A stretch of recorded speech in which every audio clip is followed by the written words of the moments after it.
ओम शांति 15/3/2024 प्रातः मुरली। ओम शांति बाप दादा मधुबन। ओम शांति मीठे बाप दादा, मीठे बच्चे। हाँ जी मीठे बाबा। ज्ञान सागर बाप तुम्हें रत्नों की थालियां भर भर कर देते हैं। जितना चाहो अपनी झोली भरो, सब फिक्रातों से फारिग हो जाओ। तो देखना अपने को ज्ञान सागर बाप हमें ज्ञान की थालियां झोली भर भर के देने हैं। ज्ञान रतन रोज देते हैं बाबा। देखना है अपने को पॉइंट ऑफ लाइट शिव बाबा को। बाबा से ज्ञान की किरणें आ रही है मुझे आत्मा में। प्रश्न है, ज्ञान मार्ग की कौन सी बात भक्ति मार्ग में भी पसंद करते हैं? उत्तर, स्वच्छता। ज्ञान मार्ग में तुम बच्चे स्वच्छ बनते हो। बाप तुम्हारे मैले कपड़ों को स्वच्छ बनाने आए हैं। आत्मा जब स्वच्छ अर्थात पावन बन जाती है, तब घर में जाने के उड़ने के पंख लग जाते हैं। भक्ति में भी स्वच्छता को बहुत पसंद करते हैं। भक्ति में भी स्वच्छता को बहुत पसंद करते हैं। स्वच्छ बनने के लिए गंगा में जाकर स्नान करते हैं, लेकिन पानी से स्वच्छ नहीं बन सकती आत्मा। ओम शांति। मीठे मीठे बच्चे, तुम्हें याद की यात्रा को भूलना नहीं है। सुबह को जैसे यह प्रैक्टिस करते हो, उसमें वाणी नहीं चलती है, तो वाणी चलाने की जरूरत नहीं है। ओम नमः शिवाय, ओम नमः शिवाय या गायत्री मंत्र जप करने की जरूरत नहीं है, क्योंकि वह है निर्वाण धाम में जाने की युक्ति। क्योंकि शांति धाम में जाना, तो उसके लिए शांति में बाबा को याद करना है। पावन बनने के लिए सिवाय तुम बच्चे जा नहीं सकते, उड़ नहीं सकते। यह भी समझते हो, सतयुग जब होता है तो कितने ढेर आत्माएं उड़कर जाती है। अभी तो कितनी करोड़ों आत्माएं हैं, वहां सतयुग में जाकर कुछ लाख बचेंगे, बाकी सब उड़ जाते हैं। जरूर कोई तो आकर पंख देते हैं ना। इस याद की यात्रा से आत्मा पवित्र हो जाती है। इसके सिवाय और कोई उपाय है नहीं पावन होने का। पतित पावन भी एक बाप को ही कहते हैं, फिर कोई ईश्वर कहते हैं, परमात्मा कहते हैं, वह भगवान कहते हैं। है तो एक, अनेक नहीं है। बाप सबका एक है। लौकिक बाप सबका अपना अपना होता है। लौकिक बाप सबका अपना अपना है, पारलौकिक बाप एक है, भगवान एक है। बाकी पारलौकिक तो सबका एक ही है। वह एक जब आते हैं तो सबको सुख देकर जाते हैं। फिर सुख में उनको याद करने की दरकार नहीं है। सुख देकर इतना चले जाते हैं, सुख में फिर हम उन्हें याद ही नहीं करते। इसलिए गायन है, दुख में सिमरन सब करे, सुख में करे ना कोई। वह भी पास्ट हो गया था। अब बाप पास्ट प्रेजेंट फ्यूचर का राज समझाते हैं। झाड़ का पास्ट प्रेजेंट फ्यूचर क्या है? झाड़ अभी जड़ी बूट है, इसमें से नए बीज लग रहे हैं, फिर नया झाड़ लग जाएगा। तो झाड़ का पास्ट प्रेजेंट फ्यूचर बहुत इजी है। तुम जानते हो कि कैसे बीज से झाड़ होता है, फिर वृद्धि को पाते पाते आखिरी अंत आ जाता है। उसको कहा जाता है आदि मध्यांत। यह है वैरायटी धर्मों का झाड़, वैरायटी फीचर का झाड़। सबके फीचर अपने अपने हैं। फूलों में तुम देखेंगे जैसा जैसा झाड़ वैसे वैसे उनके फूल निकलते हैं। उन सब फूलों के फीचर्स एक रहेंगे, परंतु इस मनुष्य सृष्टि रूपी झाड़ में वैरायटी है। वो झाड़ क्या होता है? इसमें कोई वैरायटी नहीं होती है, इसमें वैरायटी है। उसमें हर एक झाड़ की शोभा अपनी अपनी होती है। इस झाड़ में अनेक प्रकार की शोभा है। जैसे बाप समझाते हैं, श्याम सुंदर ये देवी देवताओं के लिए।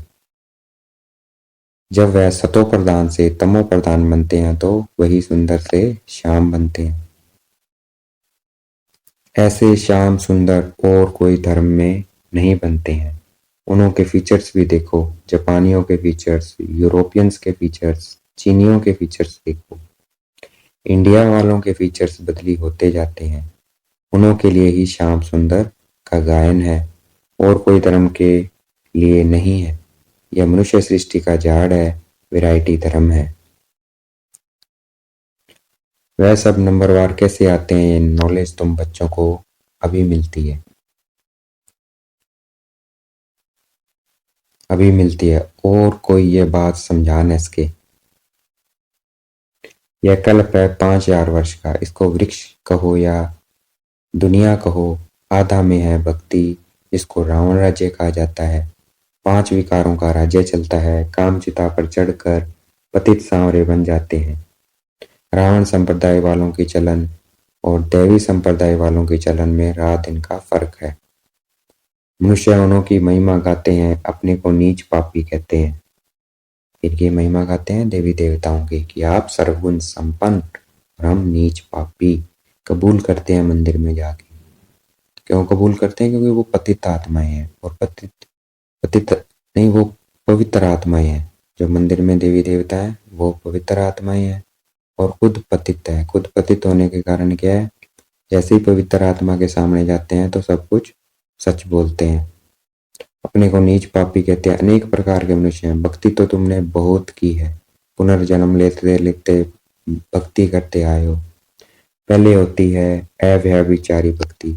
एक ही भक्ति पहले पहले शुरू करते हैं, फिर व्यभिचारी हो जाती है, अंत में फिर बिल्कुल ही व्यभिचारी बन जाते हैं। तब बाप आकर अव्यभिचारी ज्ञान देते हैं, जिस ज्ञान से सद्गति होती है। इसका जब तक पता नहीं है तो भक्ति के ही घमंड में रहते हैं। ये पता नहीं है कि ज्ञान का सागर एक ही परमात्मा है। भक्ति में कितने वेद शास्त्र याद कर जुबानी भी सुनाते हैं। यह सब है भक्ति का विस्तार, भक्ति की शोभा है। बाप कहते हैं यह मृग तृष्णा समान शोभा है, और रेत पानी जैसी दूर से ऐसी चमकती है जैसे चांदी।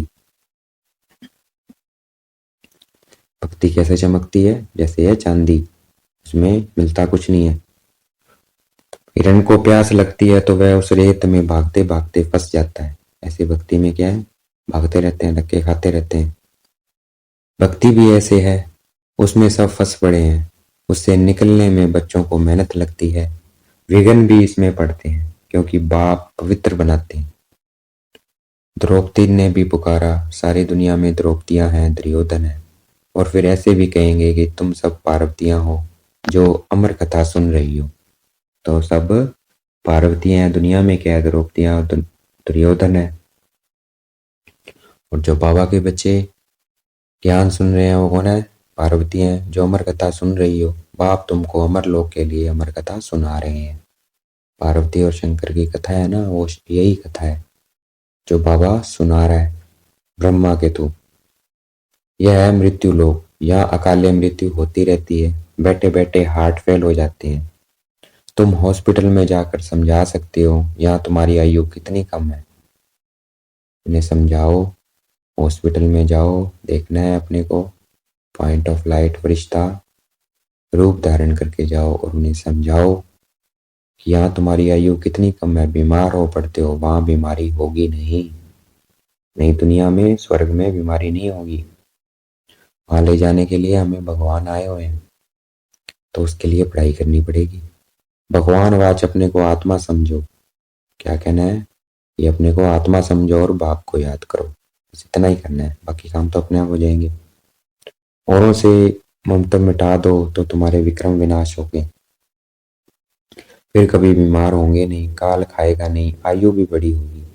इन देवताओं की आयु बड़ी थी ना, फिर बड़ी आयु वाले कहाँ गए? पुनर्जन्म लेते लेते आयु कम हो जाती है। यह दुख सुख का खेल है, इसको कोई जानते नहीं है। मेले मलाखड़े आदि कितने होते हैं। कुंभ के मेले में कितने लोग स्नान करने के लिए जाकर इकट्ठे होते हैं, परंतु फायदा कुछ भी नहीं है। रोज तुम स्नान करते हो, पानी तो सब जगह सागर से ही आता है। सबसे अच्छा पानी तो कुएं का होता है। नदियों में तो किचड़ा पड़ता रहता है, कुएं का पानी तो नेचुरल शुद्ध होता है। तो उनसे स्नान करना बहुत अच्छा होता है। पहले यह रिवाज था, अब नदियों का रिवाज पड़ा है। पहले कुएं के पानी से स्नान करते थे, यूज करते थे, अब नदियों का। भक्ति मार्ग में भी स्वच्छता को पसंद करते हैं। अब परमात्मा को पुकारते हैं कि आकर हमको स्वच्छ बनाओ। गुरु नानक ने भी परमात्मा की महिमा गाई है कि मूत पलीती कपड़े धोए। अर्थात बाप आकर मूत पलित्ती कपड़ों को स्वच्छ बनाते हैं, अर्थात पति से पावन बनाते हैं। यहाँ बाप आत्मा को स्वच्छ बनाते हैं। वो लोग आत्मा को निर्लेप समझते हैं। बाप कहते हैं यह है ही रावण राज्य, सृष्टि की उतरती कला है, गायन भी है, चढ़ती कला तेरे बाने सर्व का भला।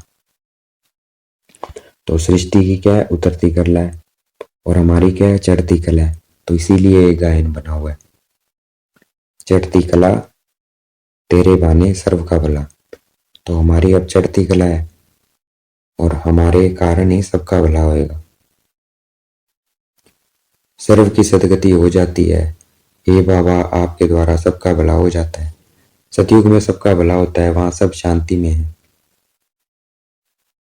एक ही राज्य है। उस समय और सब शांति धाम में रहते हैं। अब यह लोग माथा मारते हैं कि विश्व में शांति हो। उनसे पूछो आगे कभी विश्व में शांति थी जो अब फिर मांग रहे हो? उनसे पूछो कि कौन सी चीज मांगी जाती है जो होती है। तो इसका मतलब पहले शांति थी तभी वो मांग रहे हैं। तो वो कब थी उन्हें बताना है कि वो स्वर्ग में थी, नई दुनिया में थी। जब गायन है भारत सोने की चिड़िया था तब वो शांति थी, इसलिए वो अब उसको याद करते हैं। फिर कह देते हैं अभी कलयुग में 40,000 वर्ष और पड़े हैं। 40,000 वर्ष हो, अभी देखो क्या हालत है, और 40,000 में क्या हो जाएगा। एक दो साल में पता नहीं क्या होने वाला है। मनुष्य घोर अंधियारे में है। कहाँ 5,000 वर्ष का सारा कल्प, ये पूरा सृष्टि का चक्कर ही 5,000 वर्ष का है। उन्होंने सिर्फ कलयुग को बता दिया। कहाँ एक कलयुग के ही 40,000 वर्ष बचे हुए बताते हैं। अनेक मते हैं, बाप आकर सच बताते हैं कि जन्म भी 84 ही है। लाखों वर्ष हो फिर तो मनुष्य जानवर आदि भी बन सकते हैं, परंतु कायदा ही नहीं है। 84 जन्म मनुष्य का ही लेते हैं, जानवर का नहीं। 84 जन्म मनुष्य योनि में जाता है, जानवर में नहीं जाता है। उसका हिसाब किताब भी बाप बतलाते हैं। तो देखने से ही पता लग जाता है कि मनुष्य योनि में जाता है। किसी को अपना पिछला जन्म याद होता है तो इसे पता लगता है। यह नॉलेज तुम बच्चों को धारण करनी है। ऋषि मुनि तो नेति नेति करके गए हैं, अर्थात हम नहीं जानते हैं तो नास्तिक ठहरे। जरूर कोई आस्तिक होंगे। आस्तिक है देवताएं, नास्तिक है रावण। रावण राज्य में नास्तिक हैं। ज्ञान से तुम आस्तिक बनते हो, फिर 21 जन्मों का वर्षा मिल जाता है, फिर ज्ञान की दरकार नहीं रहती है। इस ज्ञान से क्या बन जाते हैं? आस्तिक। फिर दरकार नहीं रहती है 21 जन्म। अब पुरुषोत्तम संगम युग है, जबकि हम उत्तम से उत्तम पुरुष स्वर्ग के मालिक बन रहे हैं। इसमें जितना जो पढ़ेंगे उतना उच्च पद पाएंगे। पढ़ेंगे लिखेंगे होंगे विश्व के मालिक, नहीं तो कम पद। परंतु वह राजाई है सुख की, यहाँ है दुख की। आस्तिक बने हैं तो सुख की राजाई करते हैं, फिर रावण आने से नास्तिक बनते हैं तो दुख होता है। भारत जब सॉल्वेंट था अर्थात भरपूर था तो अथाह धन था। भरपूर था तब अथाह धन था। सोमनाथ का मंदिर कितना भारी बनाया हुआ है, धन था तभी तो बनाया। मंदिर बनाने के वाले के पास इतने पैसे थे तो खुद के पास कितने पैसे होंगे। देखो मंदिर बनाया था हीरे जवाहरातों का, तो सोचो उस राजा ने मंदिर में इतना पैसा लगाया तो उसके पास कितना पैसा होगा। तो इसका मतलब भारत स्वर्ग था, सोने की चिड़िया था। या इतने पैसे कहाँ से मिले? कहाँ से मिले? शिव बाबा ने दिए, अभी दे रहे हैं। ये ज्ञान रत्न के है, ये कन्वर्ट हो जाएंगे किसमें? पैसों में। तो ये ज्ञान, एक एक ज्ञान की बहुत वैल्यू है। ये इतने पैसे कहाँ से मिले? शास्त्रों में लिखा है सागर ने थालियां भर भर के दी।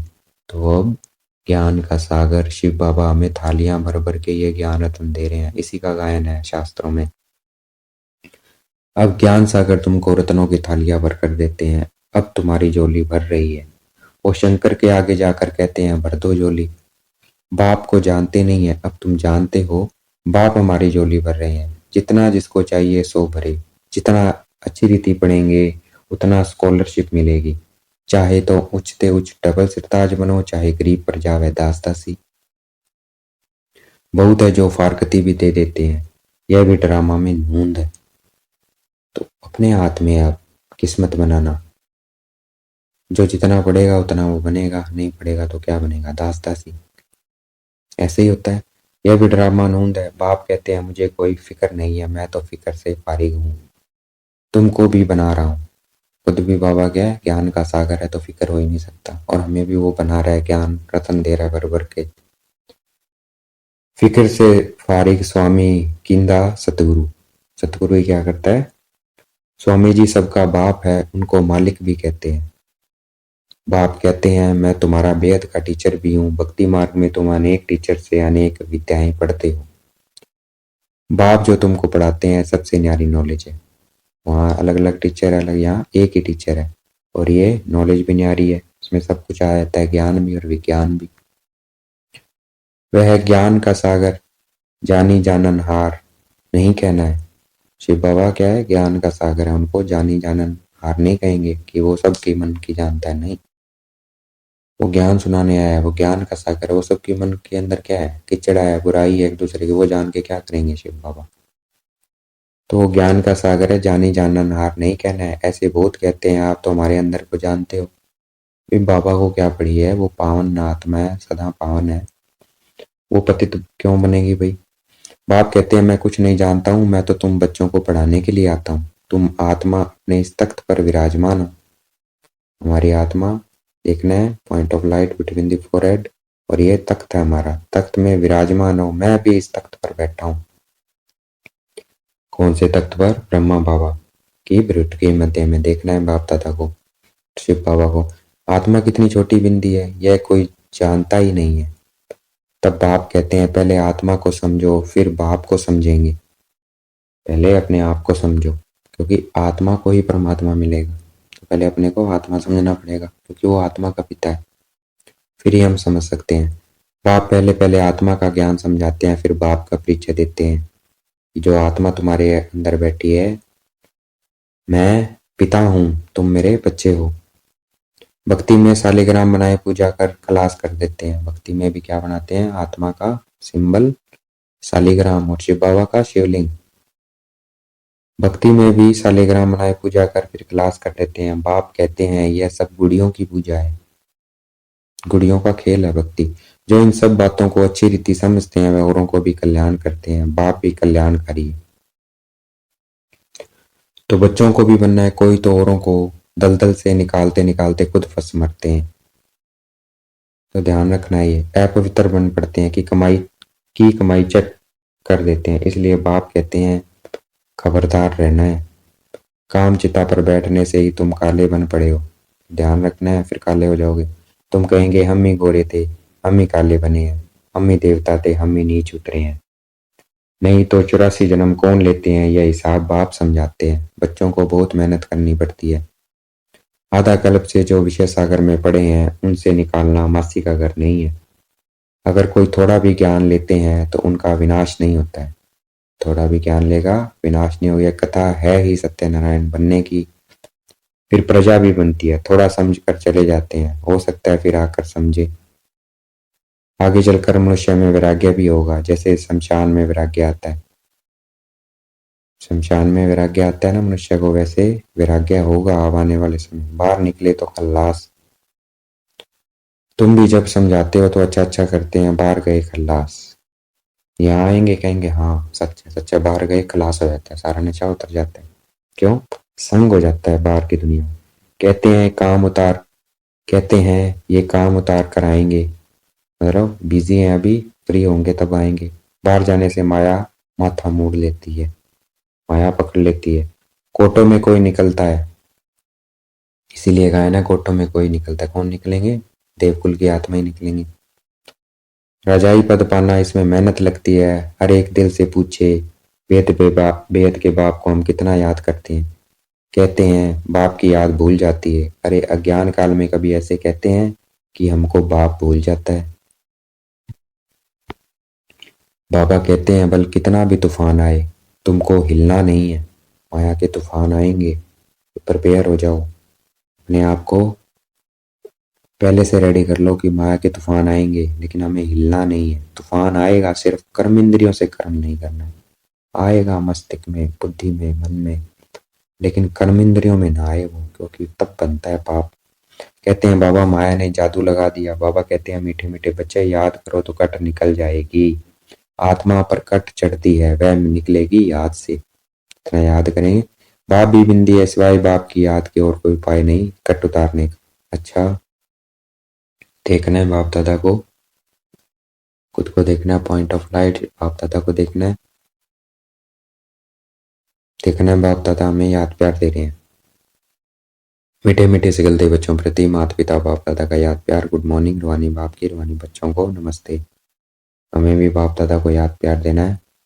हम रूहानी बच्चों की रूहानी बाप दादा को दिल व जान शिकवा प्रेम से बेहद का याद प्यार और नमस्ते। धारणा के लिए मुख्य सार है, कल्याणकारी बाप के हम बच्चे हैं, इसलिए अपना और सर्व का कल्याण करना है। कोई ऐसा कर्म न हो जो कि कमाई खत्म हो जाए, इसमें खबरदार रहना है। पढ़ाई अच्छी तरह से पढ़कर ज्ञान रत्नों से अपनी झोली भरपूर करनी है। स्कॉलरशिप लेने का पुरुषार्थ करना है। बाप समान फिक्र से फारिग निश्चिंत रहना है। आज का वरदान है, महसूसता शक्ति द्वारा पुराने स्वभाव संस्कार से न्यारा बनने वाले मायाजीत भाव। तो अपने अंदर जो भी विकार है उसकी महसूसता लेके आएंगे, तब भी उससे नफरत होगी हमें। उसके बारे में सोचेंगे, डू एंड डोंट्स। महसूसता शक्ति द्वारा पुराने स्वभाव संस्कार से न्यारा बनने वाले मायाजीत भाव। इस पुरानी देह के स्वभाव, व्याख्या है वरदान की, इस पुरानी देह के स्वभाव और संस्कार बहुत कड़े हैं जो मायाजीत बनने में बड़ा विघ्न रूप बनते हैं। संस्कार हमारे विघ्न बनते हैं। स्वभाव संस्कार रूपी सांप खत्म भी हो जाता है लेकिन लकीर रह जाती है जो समय आने पर बार बार धोखा देती है। तो उसे भस्म करना है योग अग्नि से। कई बार माया के इतना विषीभूत हो जाते हैं जो रोंग को रोंग भी नहीं समझते हैं। इतने विषीभूत हो जाते हैं जो गलत है वो गलत नहीं लगता है। माया के कारण होता है, परवश हो जाते हैं। इसलिए चेक करो और महसूसता शक्ति द्वारा पुराने छिपे हुए स्वभाव संस्कार से न्यारे बनो, तब मायाजीत बनेंगे। आज का स्लोगन है, मेरेपन के अनेक रिश्तों को समाप्त करना ही फरिश्ता बनना है। तो मेरेपन को किसमें करना है? तेरा, बाबा का। तो इससे क्या है? अनेक रिश्तों को समाप्त करना ही फरिश्ता बनना है। अच्छा, ओम शांति। शुक्रिया बेटे बाबा, शुक्रिया।